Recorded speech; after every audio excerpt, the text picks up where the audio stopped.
Terungkap fakta baru dalam kasus pembunuhan satu keluarga di Magelang di mana jenis racun yang digunakan pelaku bukan arsenik namun sianida.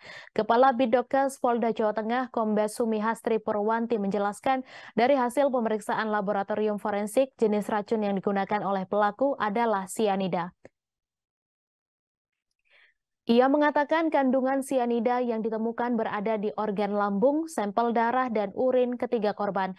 Pada bagian bibir dalam, tenggorokan hingga lambung dan usus korban juga ditemukan ciri-ciri adanya zat beracun dan berwarna kemerahan. Ketika ditanya jumlah sianida yang dicampurkan oleh pelaku ke minuman korban, Sumihastri tidak dapat menjawab karena sebagian racun sudah masuk ke tubuh korban. Namun berdasarkan pengakuan dari pelaku, jumlah sianida yang dimasukkan sebanyak 2 sendok setiap gelas. Ia juga menambahkan jumlah sianida yang dapat mematikan tergantung berat badan dan keadaan fisik korban. Kombes Sumihastri juga menerangkan 2 miligram sianida saja sudah sangat mematikan.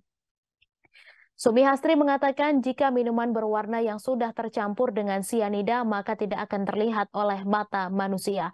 Menurutnya pelaku menggunakan racun jenis sianida karena belajar dari percobaan pertama yang gagal. Diketahui pelaku sempat melakukan percobaan pembunuhan dengan mencampurkan racun jenis arsenik ke minuman dawet dan diberikan ketiga anggota keluarganya. Namun percobaan ini gagal karena para korban hanya merasakan mual dan tidak meninggal dunia. Dari sinilah pelaku memutuskan menggunakan sianida untuk percobaan pembunuhan kedua. Sementara itu, Dio Dava telah menjadi tersangka dalam kasus ini karena membunuh ayahnya Abbas Asar, ibunya Heri Riani, dan kakak perempuan pertama Dea Khoirunisa.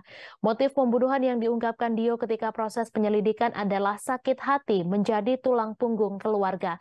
Namun, motif ini dibantah oleh paman Dio Dava, Sukoco, yang merupakan kakak dari korban Heri Riani.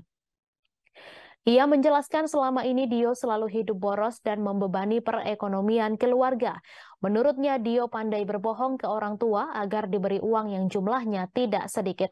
Bahkan Sukoco mendapat informasi dari korban Heri Riani jika uang jajan bulanan Dio mencapai 32 juta rupiah sebulan. Hal tersebut diceritakan Heri Riani kepada Sukoco beberapa bulan sebelum kejadian pembunuhan. Uang yang diberikan kepada Dio tidak jelas digunakan untuk apa karena tidak ada bukti. Dan jelas dari 3 jenazah meninggal tidak wajar dan setelah kita otopsi semua dia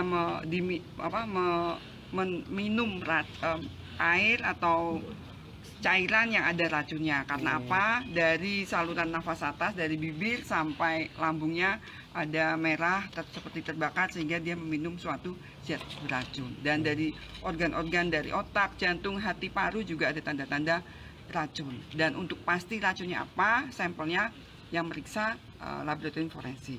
Tapi jelas cara kematian, sebab kematian karena zat yang beracun. Terima kasih sudah nonton. Jangan lupa like, subscribe, dan share ya.